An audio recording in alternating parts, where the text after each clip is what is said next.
Fake, manipulation and truth are crazy relatives fighting for the right to be heard. But we are guardians of information security. Welcome to Stop Fake. Watch this. Western media, in particular the German Frankfurter Allgemein, published this thesis about the apparently failed counteroffensive. They claim that even the commander-in-chief of the armed forces of Ukraine, Valery Zaluzhny, recognized the defeat. It is nothing but manipulation. Zaluzhny only stated about the low pace of offensive actions and the need for a technological improvement. The simple fact is that we see everything the enemy is doing and they see everything we are doing. In order for us to break this deadlock, we need something new, like the gunpowder which the Chinese invented and which we are still using to kill each other. It's time to end magical thinking about Russia's defeat. It is the title of an article published by American The Wall Street Journal.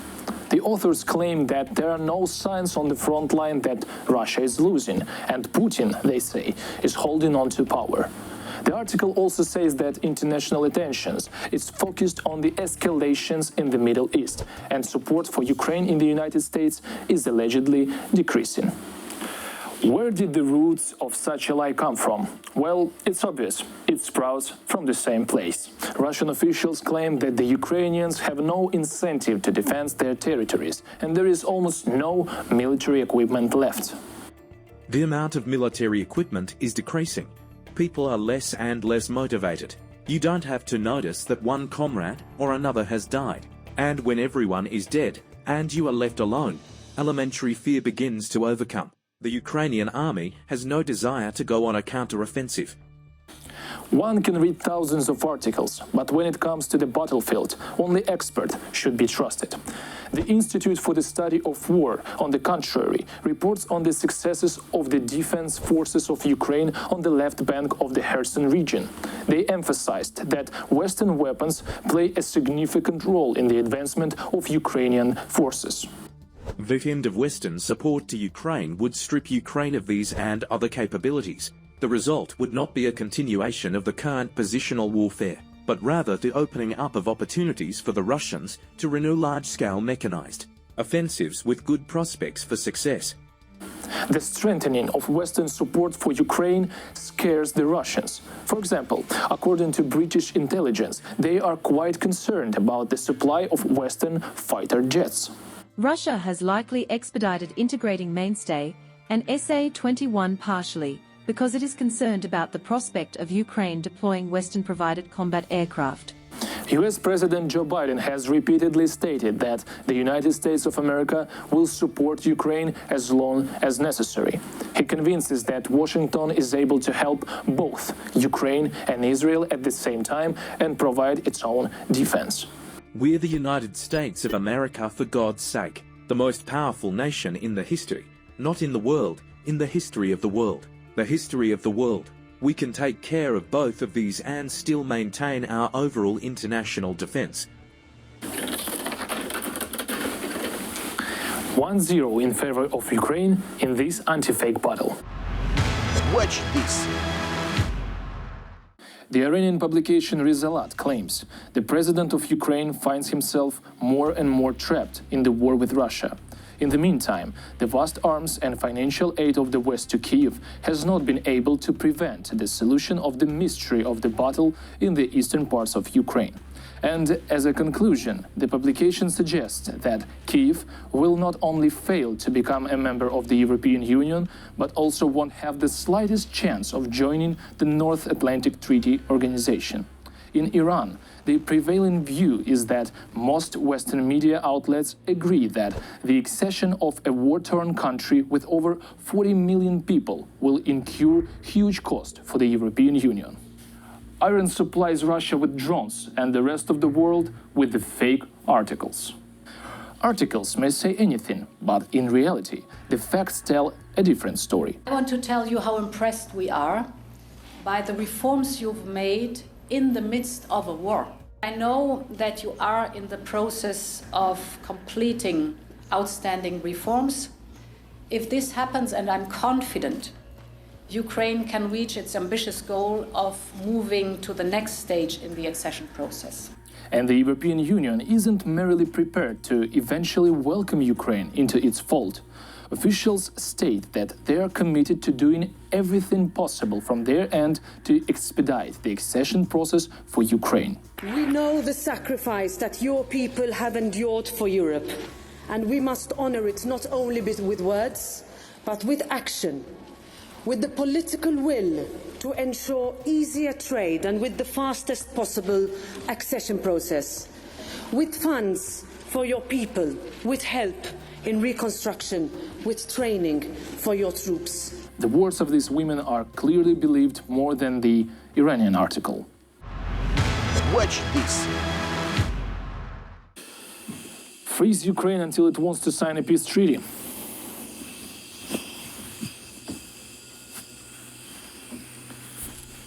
That's the plan. Quite abusive though, but with a large numbers of flaws.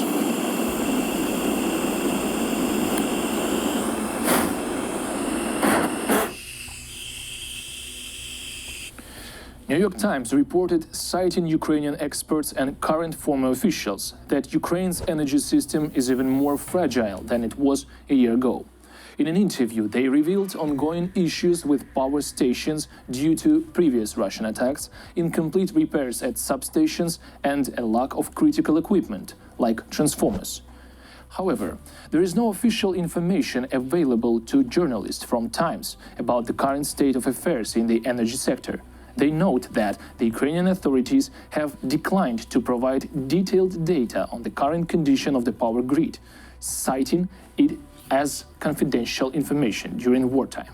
As a result, their conclusions and forecasts are based on the opinions of energy industry experts or on the opinions of Russian propaganda. The topic of the Ukrainian winter worries Russia like never before. Local publications continuously informed concerned Russians that Ukraine is freezing right now and no Western aid will save Kyiv from a cold winter. Talking about the West, it turns out that all their energy and other problems happened because of their refusal to depend on Russian energy. This was openly announced by the president of Russia. This means they have to buy elsewhere. Without this, it is impossible. You have to be absolutely stupid not to understand this. And since their volume of consumption remains the same, it is impossible to exist without our energy. Ukraine, having long ceased reliance on Russian gas, has accumulated sufficient energy resources before the onset of cold weather that can help sustain the heating season. Of course, we are ready certainly a much better and higher level of anti-aircraft defense. This is also obvious. The only impact that can have on the power system, in terms of negative impact, is massive shelling. Watch this.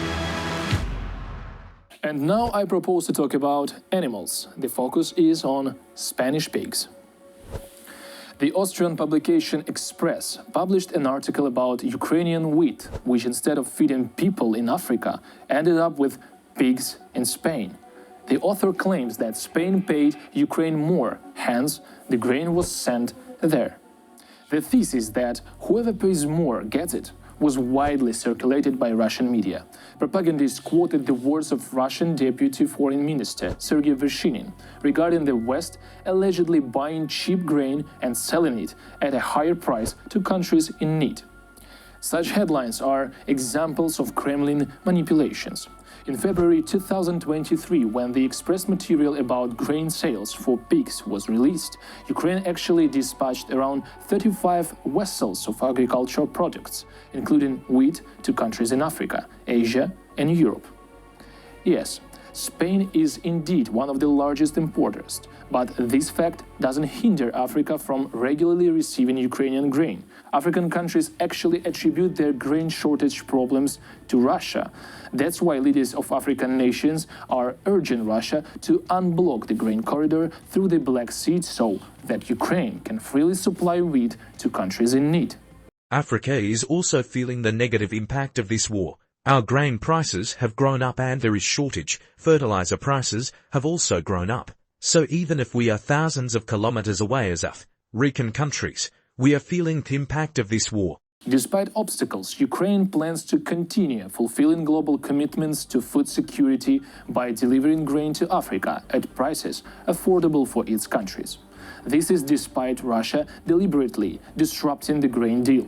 One of the goals pursued by Russia's withdrawal from the Black Sea Grain Initiative is to provoke an increase in grain prices and sell as much Russian grain as possible at these high prices, including mixing stolen Ukrainian grain with Russian grain, and make money on it to finance their war machine. Watch this. Yes, today we once again sorted out the facts from fiction and shared verified information with you. This was Stop Fake. See you next time.